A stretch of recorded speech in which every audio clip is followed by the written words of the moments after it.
नमस्कार, मैं हूं शिवांगी चौहान, आपकी बायोलॉजी मेंटोर।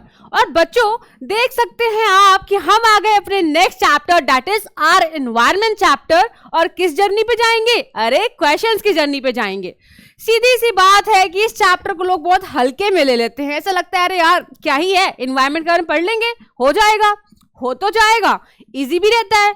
लेकिन दिक्कत आ जाती है क्योंकि इसमें है काफी सारे इंपॉर्टेंट कंसेप्ट्स जिनको समझना ज्यादा इंपॉर्टेंट हो जाता है, क्योंकि उनपे जो क्वेश्चंस आते हैं ना वो जलेबी की तरह घुमा घुमा के आते हैं। तो कुछ नहीं, बस मैम फोकस करने वाली है ऐसे ही कुछ क्वेश्चंस में जो हमारे एग्जाम पेपर में अलग अलग वे से पूछे जा सकते हैं। तो देर किस बात की है, जल्दी से स्टार्ट करते हैं अपनी क्वेश्चंस की जर्नी। आई होप कि आपको सब समझ में आए एंड लेट्स स्टार्ट। तो हमारा जो पहला क्वेश्चन है वो पूछ रहा है कि जो फूड वेब होता है इज कंस्टिट्यूटेड बाय। अब सिंपल सा रूल है बच्चों, पहला क्वेश्चन तो इजी बनता ही बनता है। सो हमें पूछा जा रहा है कि जो फूड वेब होता है वो कैसे बनता है, कैसे कॉन्स्टिट्यूट होता है। तो आपके ऑप्शंस हैं relationship between the organisms and the environment, या relationship between plants and animals. Third option है various interlinked food chains in an ecosystem, and the last option is relationship between animals and environment. अब आप देख सकते हैं simple सी बात है कि जो हमारा फूड वेब होता है वो तो गोल गोल घुमा घुमा कितना सारा कॉम्प्लेक्स सा स्ट्रक्चर होता है। अब ये कैसे होता है? क्योंकि बच्चों होता ये है कि जो ढेर सारी फूड चेन्स होती है ना, जब वो आपस में इंटरकनेक्ट होती है, इंटरलिंक हो जाती है, इधर उधर घूम फिर के, तो वो पूरा जो हमारा बनता है वो बनता है क्या?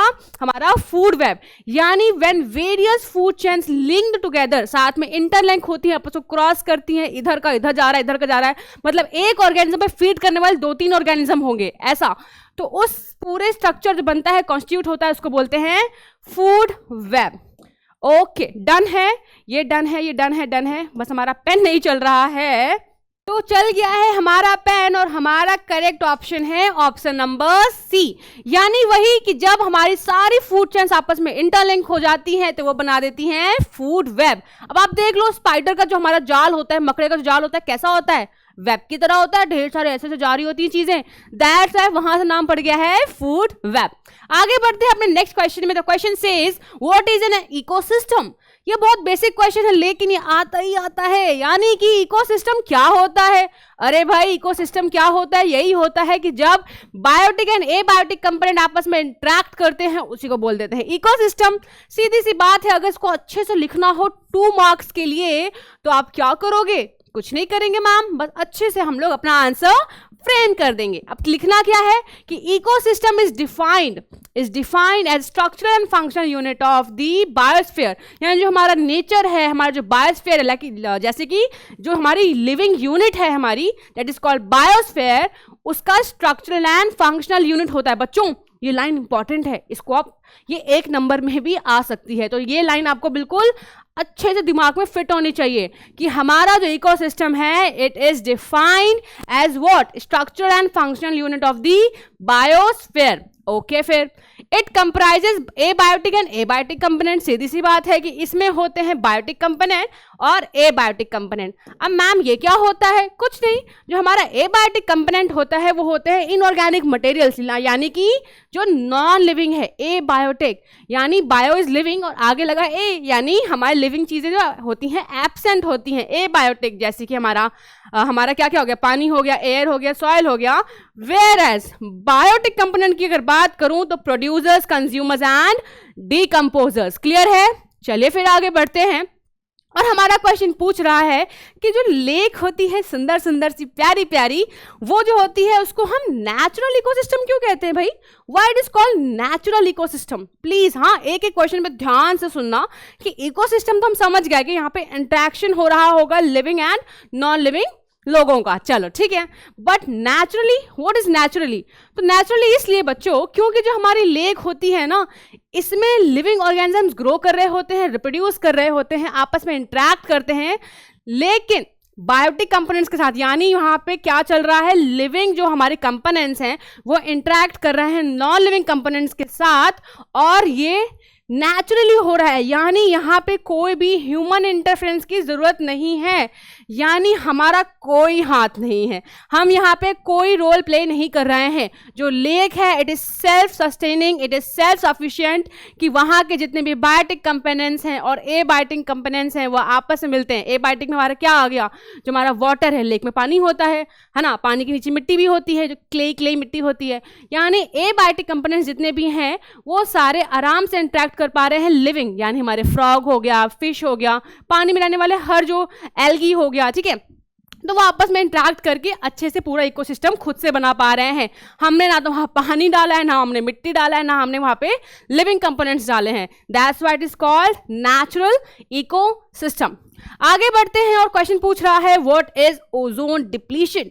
ये बड़ी भारी समस्या है यार बच्चों, पता है क्या। अब होता क्या है कि हम बड़े मजे में क्या करते हैं, परफ्यूम लगाते रहते हैं, एसी यूज करते रहते हैं, रेफ्रिजरेटर यूज करते रहते हैं, बट साथ ही साथ फिर हम ये बोलते हैं यार ओजोन लेयर डिप्लीट हो रही है, हम खतरे में हैं।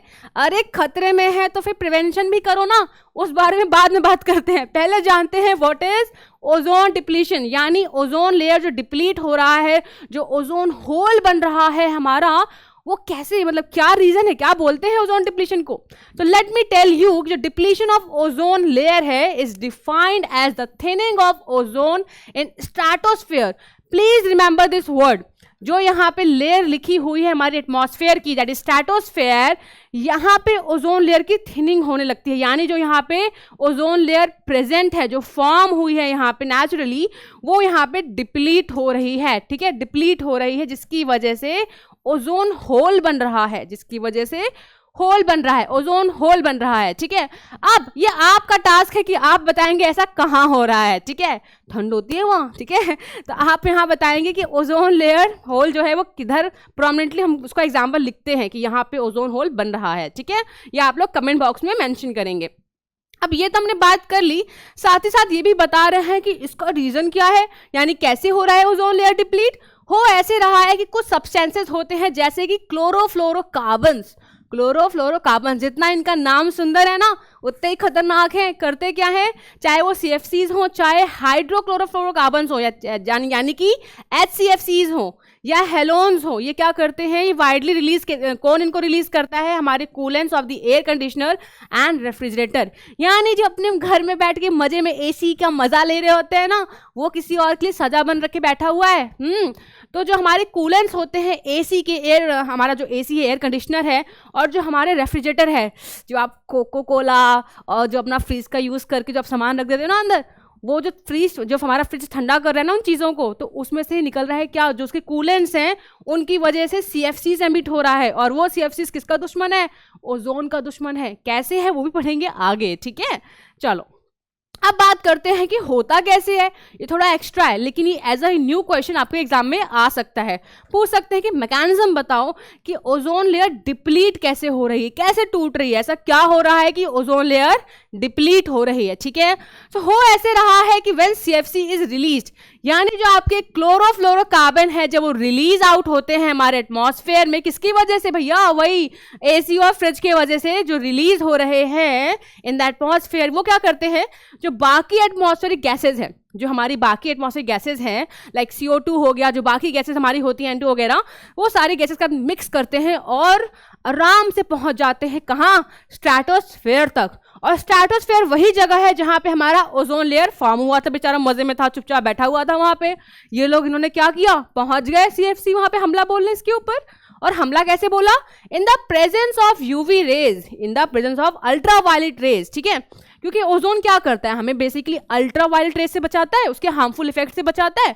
तो होता क्या है कि इसी को साक्षी मानकर, यानी कि UV रेज के प्रेजेंस में ये इनको तोड़ दिया जाता है। देख रहे हो कितना खुश होता होगा UV रेस कि भैया ले ले कर ले रक्षा, इनकी खुद ही तेरे को हटा रही है। तो यानी UV रेस जो हमें ओजोन प्रोटेक्ट कर रहा था, उसी UV रेस के जस्ट सामने, उसकी आंखों के सामने क्या करते हैं, ओजोन को तोड़ दिया जाता है। कैसे तोड़ दिया जाता है, down to form chlorine radicals, यानी कि जो क्लोरोफ्लोरोकार्बन्स हैं वो UV रेस की प्रेजेंस में क्या करते हैं, टूट जाते हैं। क्लोरोफ्लोरोकार्बन्स में क्या आ रहा है, क्लोरो आ रहा है, यानी क्लोरीन प्रेजेंट है इसमें, तो यूवी रेज के प्रेजेंट में ये क्लोरीन रेडिकल्स बन जाते हैं, यानी सिंगल सिंगल क्लोरीन, और सिंगल क्लोरीन है यानी उसका रिएक्ट करने की चुल बहुत ज्यादा है उसके अंदर, ठीक है, फटाक से रिएक्ट करना चाहता है क्योंकि ये क्लोरीन रेडिकल है, ये फटाक से बॉन्ड बनाना चाहता है, ठीक है। सो क्लोरीन रेडिकल बन गया है। अब ये जो क्लोरीन रेडिकल है ये रिएक्ट करता है ओजोन के साथ, जो ओजोन बना हुआ है O3 जो बना हुआ है उसके साथ तुरंत रिएक्ट कर जाता है। उसके पास 3 ऑक्सीजन आइटम्स थे, स्टिल क्लोरीन को था कि नहीं मुझे भी जोड़ लेना यार, तो क्या पहुंचा ये ओजोन के पास पहुंचा to form chlorine monoxide and oxygen molecule, यानी ऐसी कुछ रिएक्शन हो रही है। ये हमारा है क्लोरोफ्लोरोकार्बन।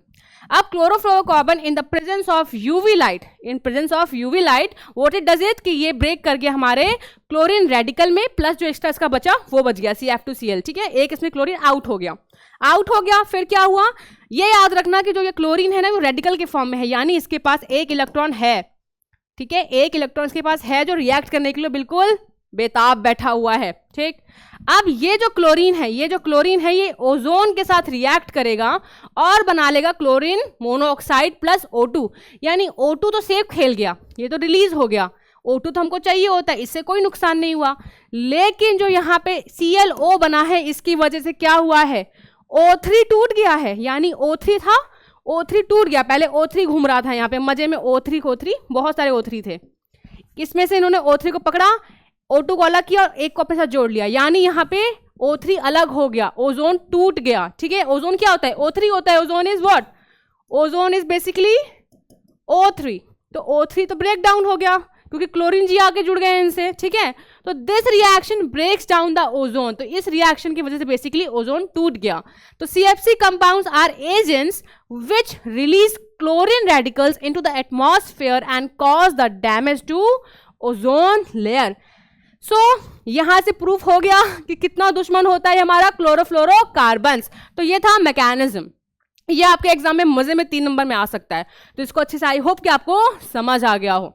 आगे बढ़ते हैं, हमारा 5वां क्वेश्चन जो बोल रहा है, क्या बोल रहा है यार तू, ये बोल रहा है व्हाट आर दी डिकम्पोजर्स। तो डिकम्पोजर्स होते हैं, ये क्या होते हैं, साथ ही साथ ये भी पूछ रहा है कि write their importance with respect to our environment, यानी जो हमारा एनवायरमेंट है उसके लिए कितना इंपॉर्टेंट है ये डिकम्पोजर।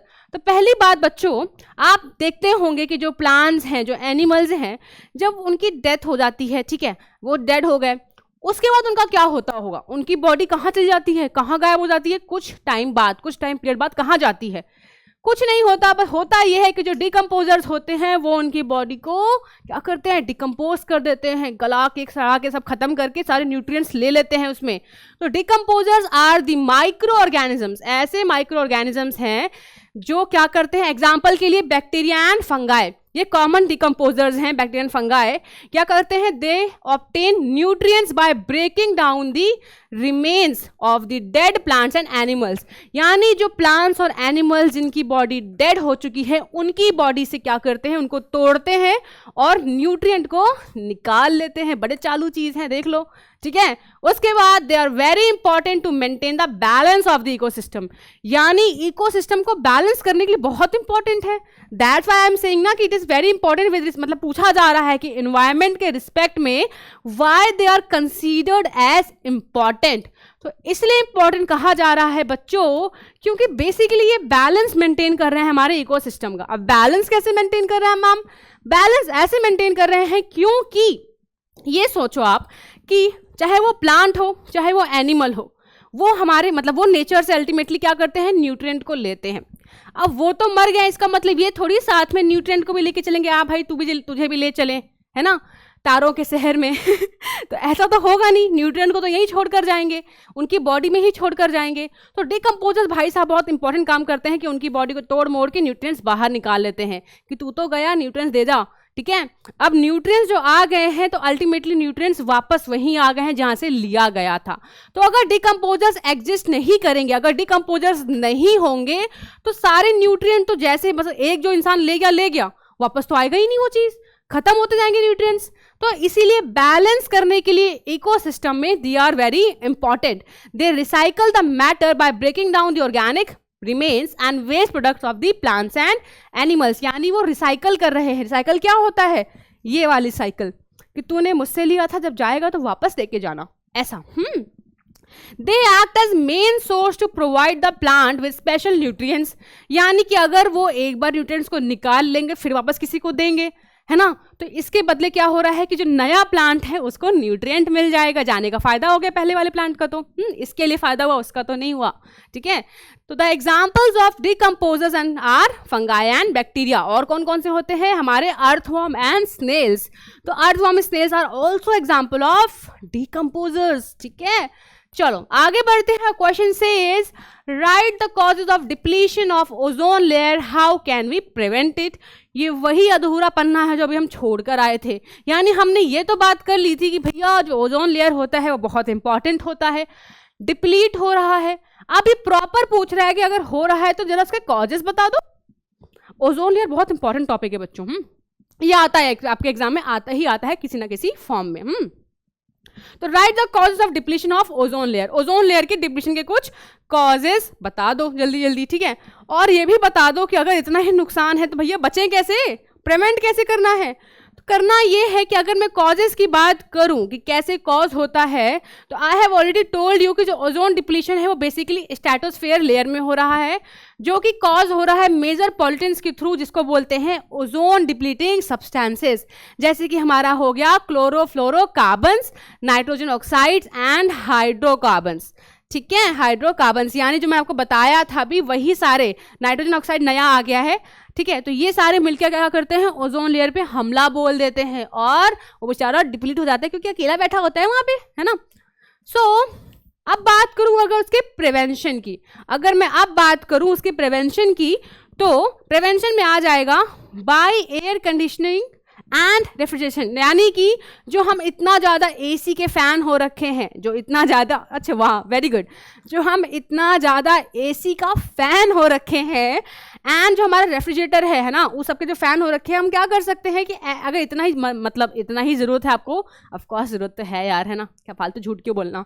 सो ज़रूरत इतनी है तो कोशिश करो कि अच्छा वाला एसी या अच्छा वाला रेफ्रिजरेटर लो, उसमें चेक करो कि उसमें लिखा होता है, उसमें प्रॉपर मेंशन होता है कि they do not use hydrochlorofluorocarbons as a refrigerant, यानी उसमें मेंशन हो कि जो ये आपका एसी है, जो आपका ये रेफ्रिजरेटर है, इसमें हाइड्रोक्लोरोफ्लोरोकार्बन यूज नहीं हुआ है, ठीक है। ओके भाई, फिर बोल रहा है कि जो एरोसॉल प्रोडक्ट्स होते हैं, यानी ऐसे प्रोडक्ट्स जो कि एयर में कुछ छोटे छोटे पार्टिकल्स रिलीज करते हैं, जैसे कि हमारा स्प्रे, परफ्यूम बहुत पसंद है ना लगाना, वो भी नुकसान करता है। क्या नुकसान करता है, ये भी क्लोरोफ्लोरोकार्बन रिलीज आउट करता है हमारे कहाँ, एनवायरनमेंट में, जिससे कि ओजोन डिप्लीट हो रहा है। तो बेसिकली आप कोई भी एरोसॉल प्रोडक्ट लेते हो, चाहे वो रूम फ्रेशनर हो, चाहे वो परफ्यूम हो, कुछ भी हो, तो उसमें चेक करो कि उसमें लिखा हो कि क्लोरोफ्लोरोकार्बन इसमें नहीं है as a propellants, okay. Then conduct regular inspection and maintenance of air conditioning and refrigeration appliances to prevent and minimize refrigerant leakage, यानी एक रेगुलर इंस्पेक्शन मतलब एक रेगुलर चेक करते रहना है, एयर कंडीशनर को साफ करवाते रहना है, उसे मेंटेन करते रहना है, ताकि ऐसा ना हो कि हमारा रेफ्रिजरेटर जो रेफ्रिजरेंट है वो लीक कर रहा हो, लीक करेगा तो भैया सीएफसी को भी निकलने का लीक का रास्ता मिल जाएगा। तो ये सारे इंस्पेक्शन ही रेगुलर चेक करते रहना चाहिए। सो ये बढ़िया आप आराम से इसको देख लीजिए, ये आता है तो आप डायरेक्ट आंसर लिख दीजिए और समझ के लिखिएगा, ठीक है। चलिए आगे बढ़ते हैं और ये बोल रहा है what are the food chains and food webs, what are smaller sorry why are smaller food chains better, यानी कि पहले हमको पूछ रहा है कि फूड चेन और फूड वेब की डेफिनेशन बता दो और फिर ये भी बता दो कि जो छोटी छोटी फूड चेन्स होती हैं वो बेटर कैसे हैं, क्या उनमें ऐसा खास है कि उनको हम बोलते हैं कि छोटी चीज़ बेटर है ऐसा।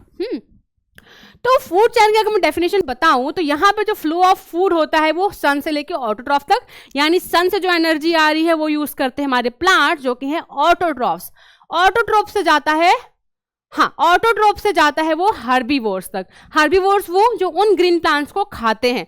तो पहले सन से स्टार्ट हुआ, वहां से एनर्जी सोर्स आया, क्योंकि वी नो कि प्लांट्स को सन चाहिए होता है खाना पकाने के लिए, तो प्लांट्स के लिए जो अल्टीमेट सोर्स ऑफ एनर्जी है वो हमारी सनलाइट है, वो क्या है, हमारी सनलाइट है।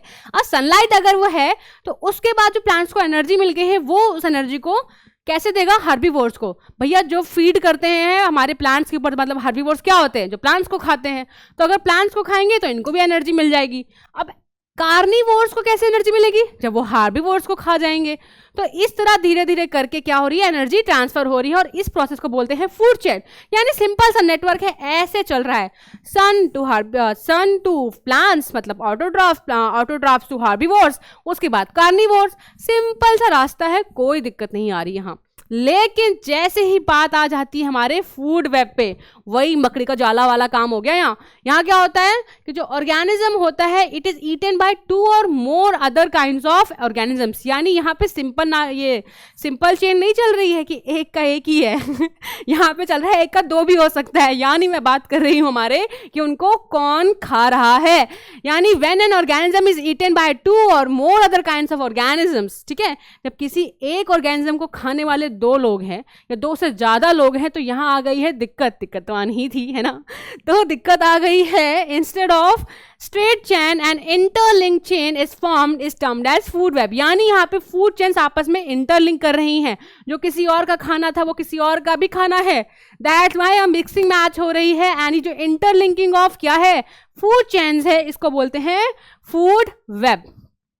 अब पूछा हुआ है क्या, हाँ पूछा हुआ है कि जो स्मॉलर फूड चेन्स होती हैं वो बेटर कैसे हैं, why it is preferable. So answer है कि जो स्मॉलर फूड चेन्स हैं वो इसलिए बेटर हैं क्योंकि the energy available for the next level of consumer in such a chain is more. यानी बच्चों सीधी सी बात है कि अगर फूड चेन है, सिंपल सी एक चेन है, हमें पता है कि सन से प्लांट्स में, प्लांट्स से हार्बिवोर्स, हार्बिवोर से कार्निवोर, यानी कोई डिस्टर्बिंग यहाँ पे नहीं है, एनर्जी आराम से ट्रांसफर हो पा रही है। और जो मिल रही है नेक्स्ट वाले हमारे नेक्स्ट ट्रॉफिक लेवल को जो मिल रही है एनर्जी, उसमें कोई डिस्टर्बिंग एलिमेंट नहीं है, यानी कि ज़्यादा ही एनर्जी मिलेगी, ठीक है। तो ऐसी चेन्स में जो छोटी होती हैं वहाँ पे नेक्स्ट ट्रॉफिक लेवल वाले ऑर्गेनिजम्स को एनर्जी ज़्यादा मिलती है, ज़्यादा एनर्जी उनको मिल पाती है। लेकिन as the loss of energy at each step takes place and very little energy left after 4 trophic levels। यानी अगर फूड वेब होगा, यानी बहुत सारे लेवल्स होंगे फूड चेन के, बहुत सारी चेन्स होंगी आपस में, तो खुद सोचो कि अगर एक ऑर्गेनिज्म है उसके पास कुछ एनर्जी है, बट उसको खाने वाले 2 ऑर्गेनिज्म होंगे, तो कुछ एनर्जी यहाँ कुछ एनर्जी यहाँ। बट अगर उसी ऑर्गेनिज्म को कोई एक ही खा रहा होता तो सारी एनर्जी यहाँ आ जाती, बढ़ती नहीं आपस में। सेम चीज यहाँ ही लिखा हुआ है कि एनर्जी का जो ट्रांसफर है वो ज्यादा होता है अगर चेन छोटी हो। लॉस ऑफ एनर्जी क्योंकि होता ही है, यू ऑल्सो नो कि 10% लॉ होता है, क्या होता है लास्ट में डिस्कस करेंगे, ठीक है, पता तो हो गई लेकिन रिवाइज करेंगे, ठीक है। सो आपको तो पता ही है कि एनर्जी लॉस होता है हर ट्रॉफिक लेवल में, यानी फुल एनर्जी नहीं जाती है ना। आप खुद से ही देख लो, आपकी एनर्जी रात तक आते कितनी बचती है, सुबह तो बिल्कुल चार्ज होकर जाते हो, खाना खा के जाते हो, शाम तक आते हो, क्या होता है आपका हाल ऐसा।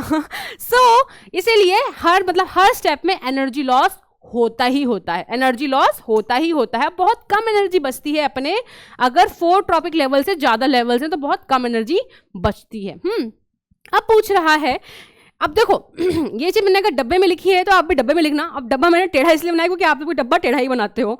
सो इसमें क्या लिखा हुआ है कि जो ये स्टेटमेंट है ना, इसको प्रूफ करने के लिए लिखा हुआ है कि ऐसा क्यों मैंने लिखा है कि हर स्टेप में बहुत कम एनर्जी बचती है नेक्स्ट तक जाने के लिए। तो सिंपल सी बात है, जो हमारे ग्रीन प्लांट्स होते हैं जो कि टेरेस्ट्रियल एनवायरमेंट इकोसिस्टम मतलब कि जमीन में रहते हैं, जो they capture about 1% of the sun's energy. पता है ना ये आपको कि जो भी सन्स एनर्जी आ रही होती है उसमें से सिर्फ वो 1% ही लेते हैं। यानी जो प्लांट्स को एनर्जी मिल रही है इट इज जस्ट 1%, ठीक है। तो सन से उन्होंने सिर्फ 1% एनर्जी ली है एंड उसको कन्वर्ट कर दिया है फूड एनर्जी में। यानी आपको पता है कि जो फोटोसिंथेसिस होती है उसमें वो लाइट एनर्जी यूज करते हैं एज अ सोर्स, ठीक है, और जो उनको एनर्जी मिली उसने उससे फूड बना लिया है, उसको फूड एनर्जी में कन्वर्ट कर लिया है। When the green plants are eaten by primary consumer, जब उनको हार्बिवोर्स खा लेंगे तो यहाँ पे एनर्जी का बहुत ज़्यादा नुकसान होगा क्योंकि सिर्फ 10% एनर्जी ही ट्रांसफर होगी।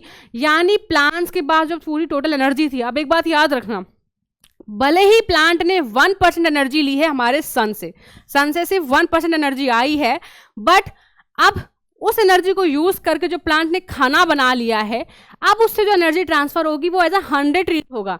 यानी प्लांट से ही स्टार्ट हुआ है प्रोसेस। अगर हम बोले टॉप में कौन है तो प्लांट्स है, प्लांट्स आर द प्रोड्यूसर और सबसे टॉप में होते हैं, यहीं से स्टार्ट होती है चेन, इनसे ही खाना बंटना स्टार्ट होता है।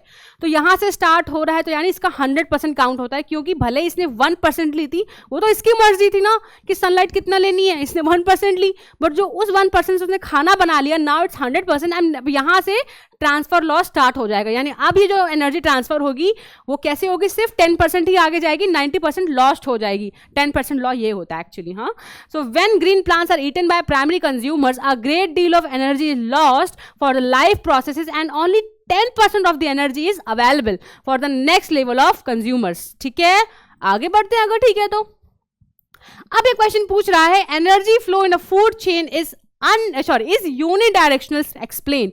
ये बोल रहा है कि अच्छा जो एनर्जी फ्लो होता है ना वो एक ही डायरेक्शन में जाता है, यूनिडायरेक्शनल जाता है, बताओ ऐसा क्यों होता है। मतलब बता भी रहा है स्टेटमेंट और पूछ भी रहा है कि तुम बताओ ऐसा क्यों होता है, तो हम बता देते हैं क्यों होता है। ऐसा होता है कि energy in a food chain gradually passes through the different trophic levels. यानी जो फूड के अंदर एनर्जी होती है वो धीरे धीरे ग्रेजुअली पास करती है डिफरेंट ट्रॉफिक लेवल्स, यानी वही जो लेवल्स होते हैं, 1 level 2 level 3 level, plants to herbivores, herbivores to carnivores, और फिर लास्ट में मिट्टी में मिल जाती है डिकम्पोजर्स के थ्रू। तो डिफरेंट ट्रॉफिक लेवल्स में एनर्जी ट्रांसफर होती है जो कि no longer available to the organisms of the previous trophic level. यानी कि एक बार अगर एनर्जी ट्रांसफर हो गई है, एक बार जो कमिटमेंट हो गई है फिर वापस नहीं सुनी जाती है। यानी एक बार एनर्जी यहाँ से यहाँ पहुँच गई तो चाहे जितना मांग ले यहाँ से वापस नहीं मिलेगी, इसको नहीं यहाँ से आ सकती है, मतलब सन से वापस यहाँ आएगी, बट वापस इधर से वापस आ जाए, no no no no no. यानी एनर्जी यूनिडायरेक्शनल है, ऐसे ऐसे ऐसे ही जाएगी, वापस आने का कोई मतलब नहीं है। वापस आएगी तो फाइनली डिकम्पोजर्स के थ्रू, जब वो डिकम्पोज कर देंगे, न्यूट्रिएंट्स को रिलीज कर देंगे इन्वायरमेंट में, फिर वो एक तरह से रिसाइकल होगा। लेकिन यहाँ पे जो एक बार किसी नए ट्रॉफिक लेवल में एनर्जी ट्रांसफर हो गई, it will not come back.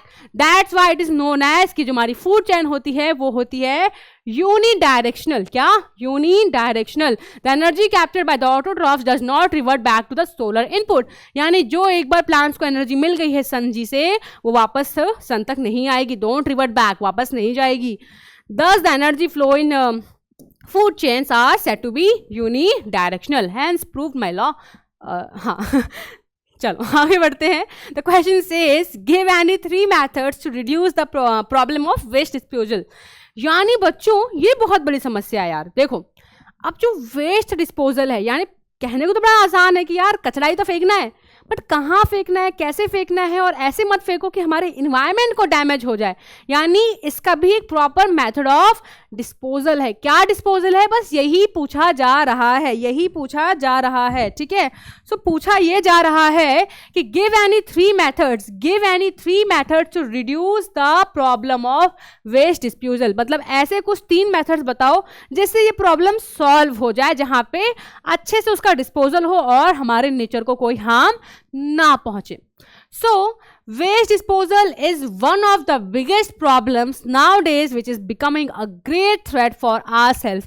यानी आप अगर वेस्ट का प्रॉपर डिस्पोजल नहीं करेंगे तो खुद देख लो कितनी दिक्कत आ सकती है। अगर उसमें कोई माइक्रो ऑर्गेनिज्म है वो फीड करने लग जाएगा, वो माइक्रो ऑर्गेनिज्म को अगर किसी फ्लाई ने लिया वो जाकर डिसीज फैलाएगा, यानी डिसीज वाला केस तो हो ही रहा है, हो ही रहा है।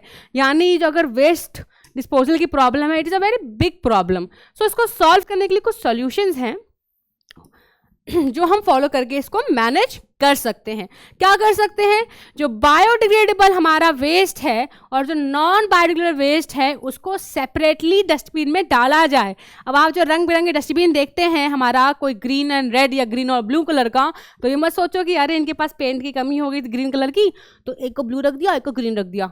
नहीं जी नहीं, ऐसा बिल्कुल नहीं है। ग्रीन का मतलब बायोडिग्रेडेबल होता है और जो दूसरे कलर का होगा रेड का या ब्लू का, दैट इज नॉन बायोडिग्रेडेबल। यानी कि आपको अपना जो वेस्ट है आपको जो डिस्पोज करना है उसको सेपरेटली डिस्पोज करना है। यू शुड नो कि बायोडिग्रेडेबल वाले में अलग डालना है और नॉन बायोडिग्रेडेबल को अलग में डालना है, उनको मिस मैच नहीं करना है। ठीक है, now moving forward, by putting the organic waste into compost pit. यानी जो ऑर्गेनिक वेस्ट होता है, यानी जो आपके किचन में वेस्ट निकल रहा है, जैसे आप वेजिटेबल के पील्स हो गए, फ्रूट के पील्स हो गए, किचन का जितना वेस्ट है वो ऑर्गेनिक में आ गया, उन सबको आप एक कंपोस्ट पिट बना के, यानी कंपोस्ट की पिट कैसे बनती है, मिट्टी में गड्ढा खोलो, सबको भर दो, ढक दो गड्ढा, कुछ दिन बाद खोलोगे देखोगे कुछ भी नहीं है वहाँ पे, कुछ डार्क ब्राउन कलर के आपको कुछ सब्सटेंस दिखेगा जिसको बोलते हैं ह्यूमस, और वो बहुत ही ज़्यादा न्यूट्रिएंट रिच होता है, यानी आपने वेस्ट को डिस्पोज किया ही किया, साथ ही साथ आपने कुछ फ़ायदा करा दिया है हमारे नेचर के लिए, आपने ह्यूमस एक न्यूट्रिएंट रिच सब्सटेंस क्रिएट कर दिया है जो कि हमारे मिट्टी की फर्टिलिटी के लिए बहुत अच्छा होता है, पढ़ा अगर याद हो तो। सो ऑर्गेनिक वेस्ट को कंपोस्ट पिट में डालिए, जो कि हम गड्ढा खोदते हैं ग्राउंड में, और इससे क्या होगा, कंपोस्ट पिट के कंपोस्ट बन जाएगा जो कि हमारा क्या करेगा, फर्टिलिटी ऑफ द सॉइल को इंक्रीज करेगा। Practicing the 3 R's। What is 3 R's? 3 R क्या होते हैं? 3 R क्या होते हैं? Reduce, reuse and recycle. यानी आपको प्रैक्टिस करना है 3 R सिस्टम। 3 R's मतलब 3 R, रियूज, रिसाइकल एंड क्या बच गया, रिड्यूस बच गया।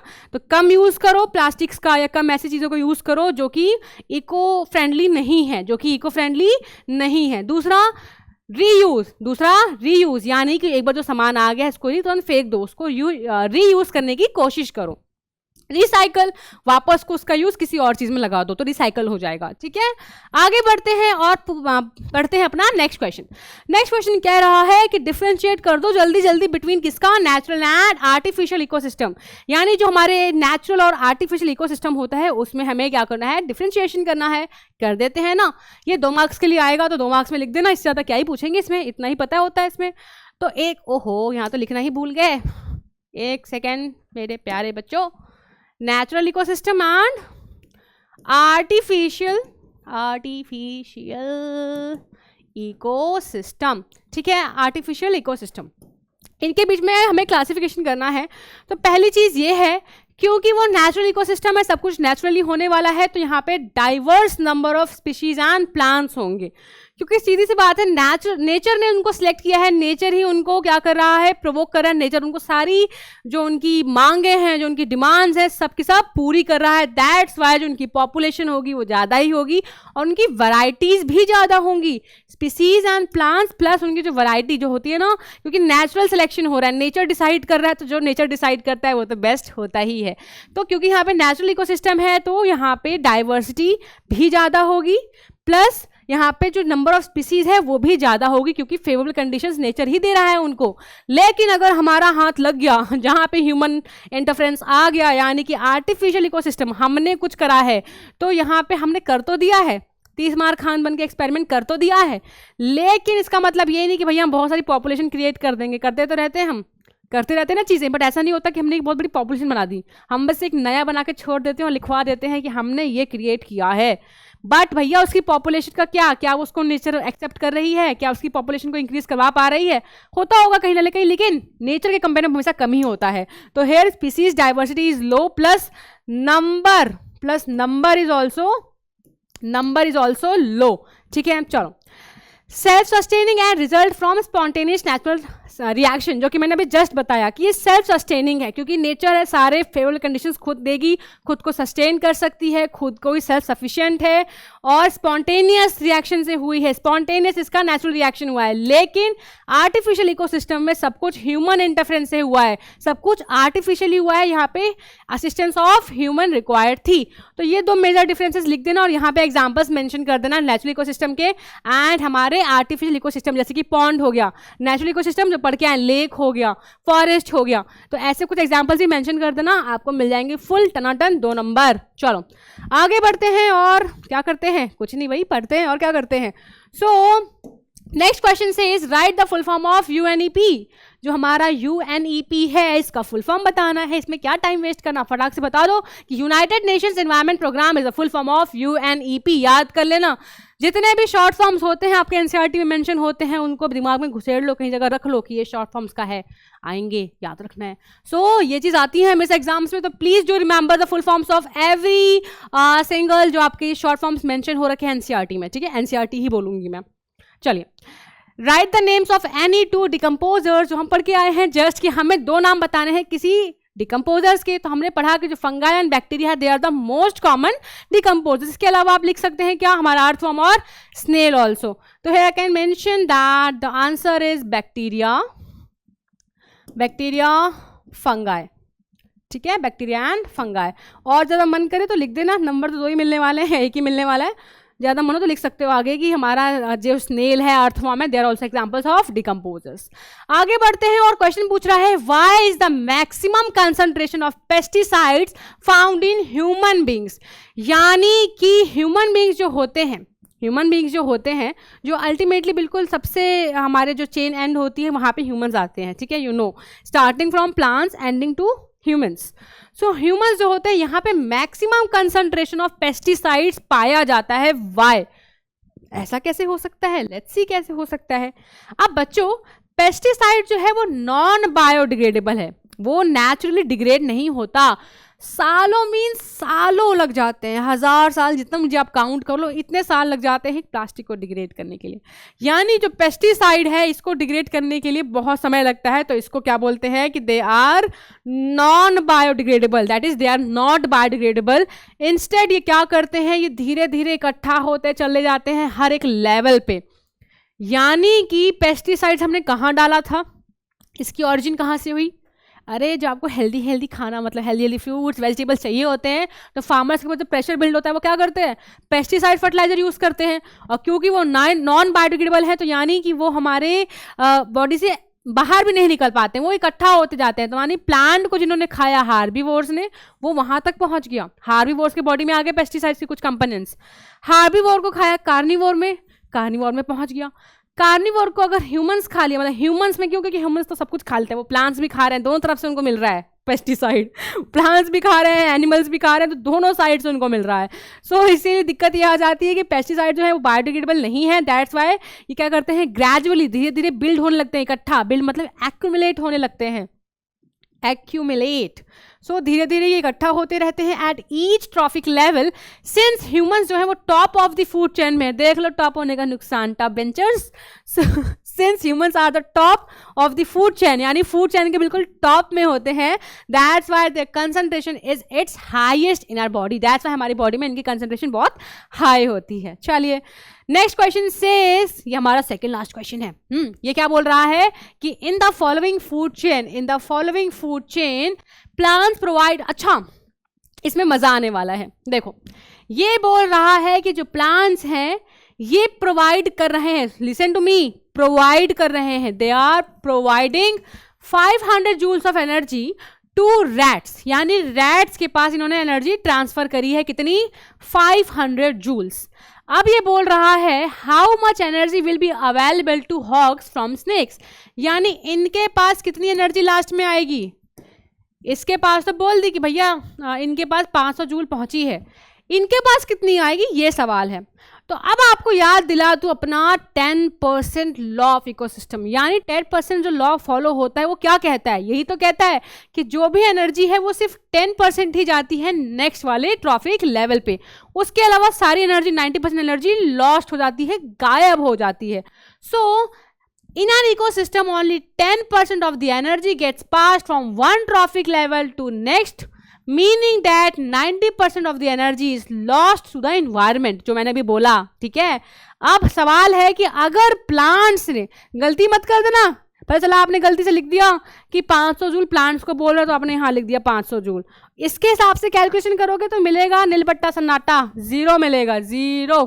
सो ऐसा नहीं करना, थोड़ा आराम से सुनना है। ओहो सबमिट आ दिया, कोई बात नहीं। ठीक है, तो करना कुछ नहीं है, करना यह है कि आराम से क्वेश्चन को पढ़ना है, और यहाँ लिखा है क्योंकि प्रोवाइड, सो हम वही लिखेंगे कि मतलब इसने प्रोवाइड किया है तो यहाँ पहुँची है 500 जूल। अब क्योंकि 10% एनर्जी ही जाती है तो इसका मतलब हमारे प्लांट्स के पास रही होगी कितनी, 5000, कितनी रही होगी, 5000 जूल्स, ठीक है। तो प्लांट्स के पास 5000 रही होगी तब जब उसने 10% किया, जब उसने 10% किया, 10% का जब 5000 का जब 10% करोगे, करना आता है या वो भी सिखा दूं, ये देखो 10%, तो 500 बचा, 500 बचा, ये 500 गया किसके पास, रैट्स के पास, ये 500 कहाँ गया, रैट्स के पास गया,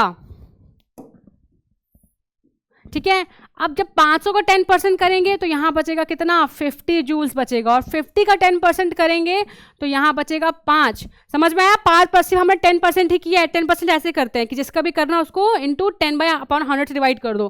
तो लास्ट में फाइनली जो आंसर होगा हमारा होगा 5 जूल्स, यानी 5 जूल्स ऑफ एनर्जी जो है वो फाइनली हॉक्स तक पहुंची है। स्टार्टिंग कहाँ से हुई थी? 5000 से। देख लो कितना नुकसान होता है रास्ते में, देख लो देख लो। चलो आगे बढ़ते हैं, हमारा लास्ट क्वेश्चन पढ़ते हैं।